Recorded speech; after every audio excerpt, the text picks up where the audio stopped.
Hello, everybody, and welcome to The Art of Listening, a new show dedicated to classical music and helping you learn how to listen to classical music, what to listen for to classical music, and why classical music has been an important part of our culture for the last few hundred years. As with me, as always, is my co-host, Mr. Gabriel Gordon. Gabe, how are you today? Welcome to our first real episode, Gabe. I'm so excited about this, Jeff, and I'm really glad to be here. Thanks for everything. Now, today we're talking all about a very special subject. What does a conductor do? Something that both of us have had the experience of really learning firsthand, wouldn't you say? Yes, you were my student many years ago, and it was a wonderful experience, and I'm so glad we can work together again. And if you're a conductor or somebody who loves classical music, we would love to have you guys subscribe to this show. Check out the subscribe button, click that bell. And if you're listening to this on our audio version, don't forget to hit subscribe and share this show with your friends. We are just getting started and have a lot of great topics. But really, Gabe, the question that I want to ask you is, where can people go to learn more about the stuff that's going to be happening on The Art of Listening? Well, you can go to gabrielgordon.net, and there you'll find links to my YouTube channel, as well as Facebook, as well as musical essays and all kinds of really great things to engage yourself in music. That's right. There's a lot of great videos up there. In fact, you just did a great video all about a piece that's near and dear to my heart, as well as many others. You did a really cool video on the Pachelbel canon. Yeah, that's a piece that all of us know. Anybody who has ever played in a wedding knows that piece, and especially cellists who get to play 8 notes throughout the entire thing. It is one of our favorite pieces to play. It's a perfect piece to walk down the aisle to, and I'm really glad that it's my first video. Now, talk to us a little bit about some of the other things that we're looking at, because you have been playing violin for, I'll just say, a long time, and you're out here to help us learn what these pieces are and what to listen for. Why is it important that we learn about the art of listening? Well, knowing a piece is different from just listening to a piece. And the more you know about something, anything, the better you're going to be able to appreciate it. When you're listening to something, out of context, you can still enjoy it. But really, the more you know about these pieces, it's going to be better for you, for sure. Now, let's get into our topic today. And of course, if you are out there listening, please feel free to leave a comment after, of course, you subscribe to this show. We'd love to hear from you guys, and we love answering your questions. Gabe, today the question is very simple. What does a conductor do? So let's kind of break this thing down here. If I was to go to an orchestra concert, I would see somebody standing up in front of the group and they're waving their arms around. Talk to us a little bit about this. What is a conductor? What does a conductor actually do? Well, conductors really are facilitators, they're leaders, and they're also teachers of the ensemble. In fact, the Italian word maestro, which a lot of conductors use, as well as people use for conductors, it actually means teacher. But how you balance these roles depends on what type of group you're leading. So say with professional groups, you're mostly a facilitator, but with student groups, you're a teacher. And that's important, right? Because the conductor has one job, and that's to show off and stand in front of the group and get the roses that are being thrown at the stage. Am I correct in that? Not exactly. Oh, not exactly. No. Really, the conductor stands in the front. But that's really only necessary so that the people in the orchestra can see them, not really the audience. Really, the more invisible you can become, if that's possible, since you're on the podium, but the less visible you are and the more the music is coming out, the better a conductor you are. Now, as you mentioned at the top of the show here, we have worked together in a mentor, maestro, teacher capacity. One of the things that I remember you teaching me the first time out is, how do you hold that stick in your hands? Talk to us a little bit about the history of that that thing that we have in our paw? Well, it's called a baton, and in French, it literally means stick. And there's a great story about, not exactly funny, and it's unfortunate. There was a composer whose name was Jean-Baptiste Lully, who was using a stick, but at the time it was actually a huge staff that you beat down on the ground in order to keep the time. And the poor guy actually, struck his foot by accident and ended up dying of gangrene because, he didn't want to lose his leg so that he could keep dancing. And so the poor guy actually died from using the big stick. So probably at that point, they decided to make it a little bit smaller and really made it so that you could hold it in your hand. And the way you hold it in your hand really matters, as it turns out. What advice do you have for new conductors, or anybody out there who happens to grab a baton in a music store? It is in your right hand. How do you hold your baton? There's a particular place for you to hold it called the balance point. The same actually holds for the bow in a lot of ways for a stringed instrument.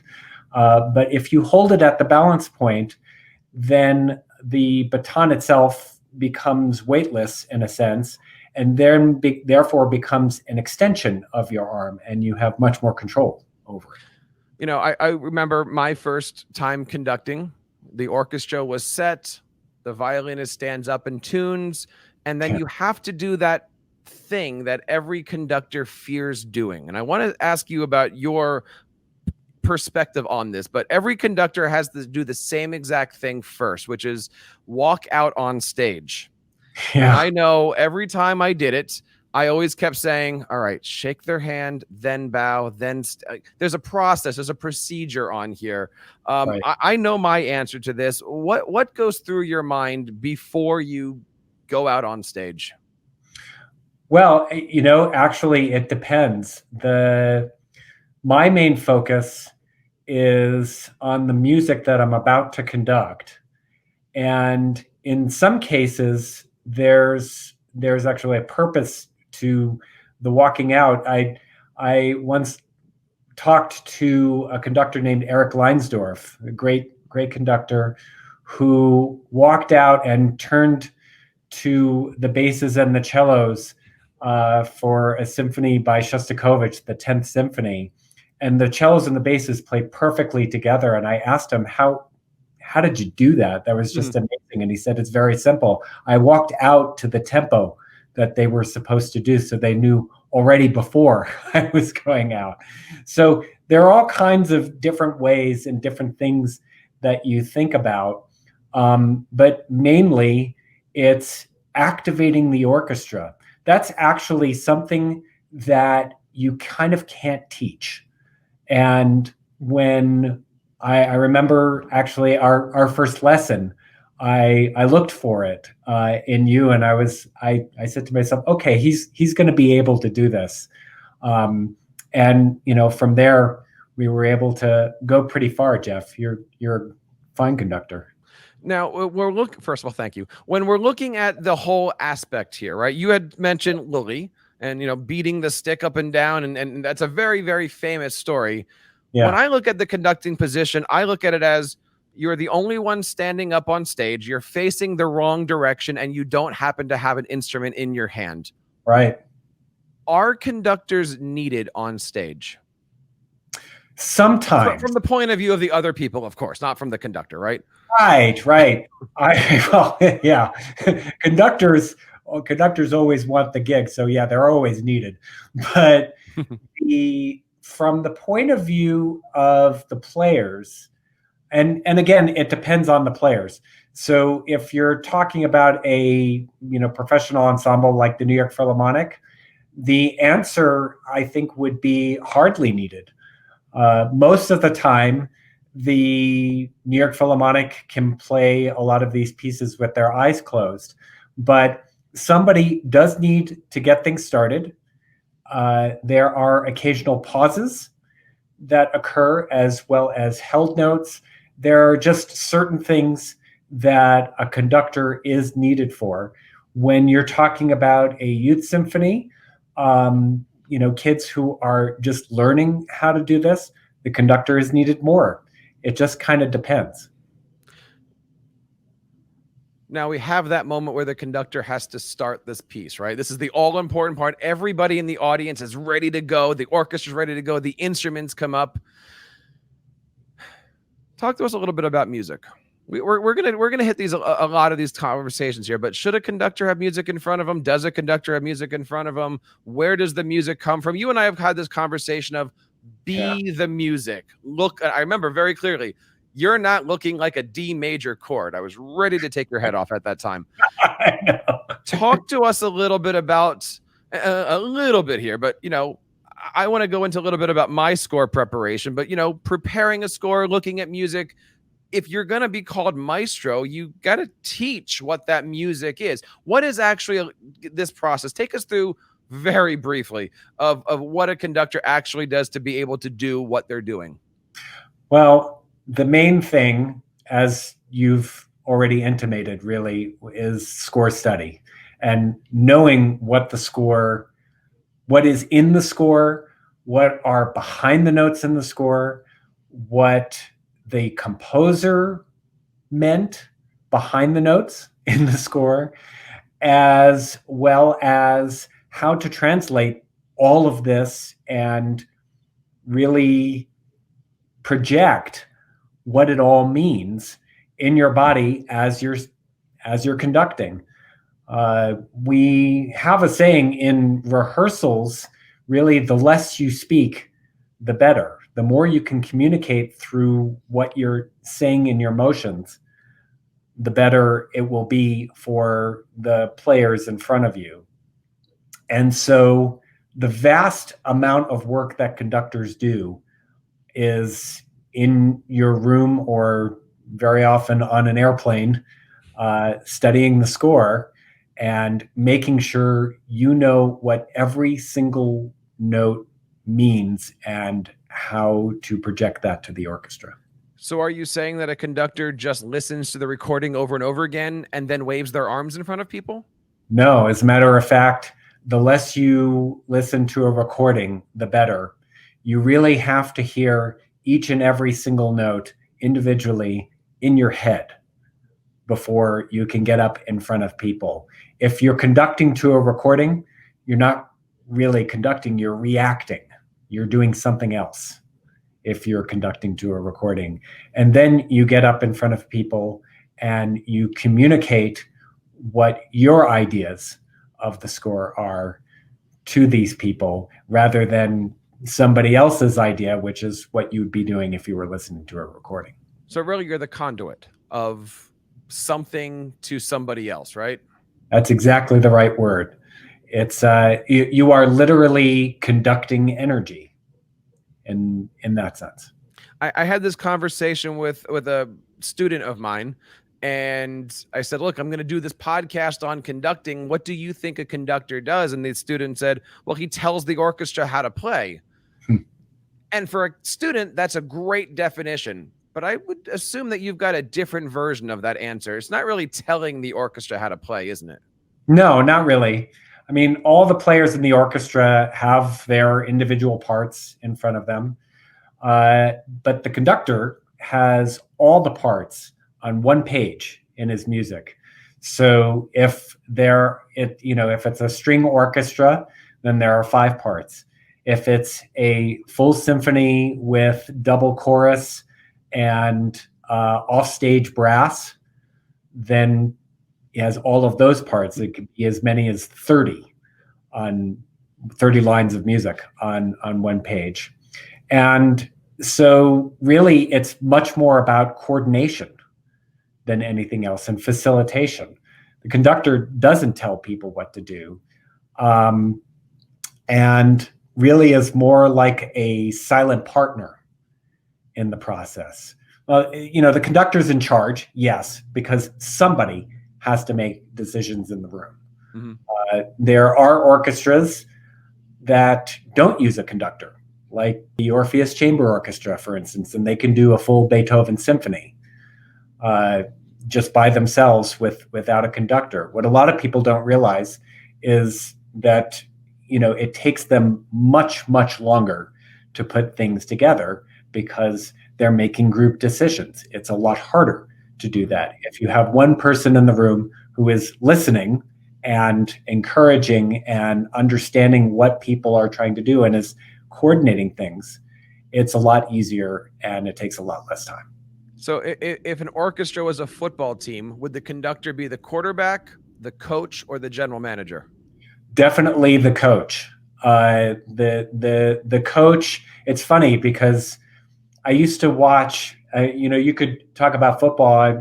I talk about baseball a lot. I used to watch Joe Torre a whole lot, the New York Yankees, and the guy sat there on the bench, completely faceless. Just it looked like he was bored. But the fact is that he was coordinating the team as they were out there and doing very, very little. But every single move that he made was extremely significant. And That's what conductors do. I love watching other conductors. I mean, we've talked about this. My favorite conductor, of course, is Simon Rattle. I think he's amazing and very inspirational. I know you've got an affinity to Kleiber, and two completely different styles. I've seen conductors conduct with batons, without batons. I've seen conductors conduct without moving. I mean, there's that very famous video of Bernstein doing Haydn, and he's just standing there conducting with his eyebrows. Actually, I have a great Simon Rattle story. I once saw him rehearsing the Philadelphia Orchestra, and I was off stage with one of the administrators, just hanging out, and Rattle came off the stage, and he was just shaking his head in disappointment. And the administrator looked at him and said, "Simon, what's wrong?" And he said, "Well, I just have to get used to it over here in the United States. They actually want me to beat time. And, it just takes some getting used to. That's all."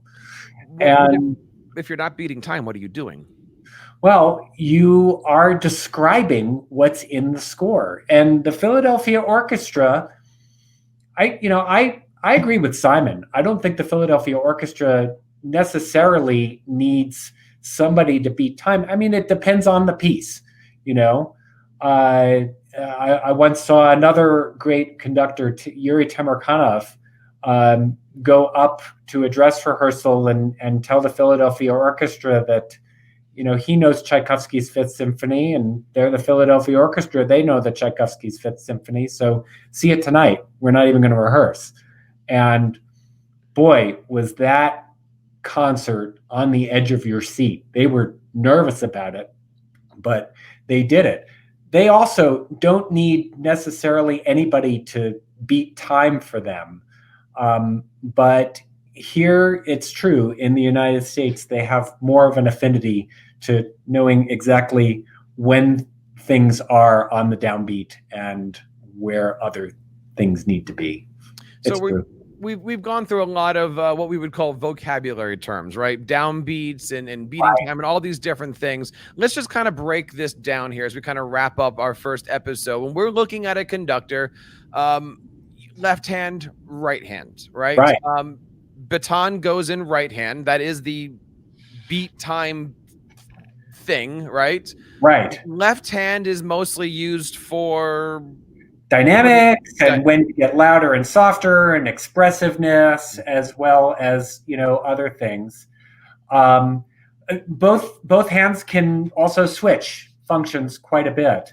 I've often found it useful if the cellos and basses, which are on the right hand side to me, I'll use my right hand for a bit of expressiveness as well as beating time. And if the violins, which are on the left hand, I'll beat time with my left hand. It just kind of depends on the situation. In general, yes, it is the right hand that beats the time and the left hand that does expressivity. But the beat patterns, what we were talking about, the beat patterns are also extremely important, especially when you're talking about, let's say, doing that piece with full orchestra, 2 choruses, and offstage brass. That's a lot of people to coordinate. And so we actually have patterns, beat patterns, physical ones that correspond with the audio beat patterns. And it's important for everybody to know what beat they're on in the measure so that we can coordinate effectively. All of these topics, of course, are going to be broken down not only on this show, but also on our website, GabrielGordon.net, where you're going to be learning all about the art of listening. And Gabe, as we kind of wrap up here, I want to talk about this concept of listening, right? Listening to the music, listening to the orchestra, trying to figure out what this music means when you listen to a piece. And I'll even start with, what is your favorite piece? I'll give you that one. But when you listen for music, what do you listen for? What can we expect over the next couple episodes that we can learn once we subscribe to this show? So there are different kinds of listening.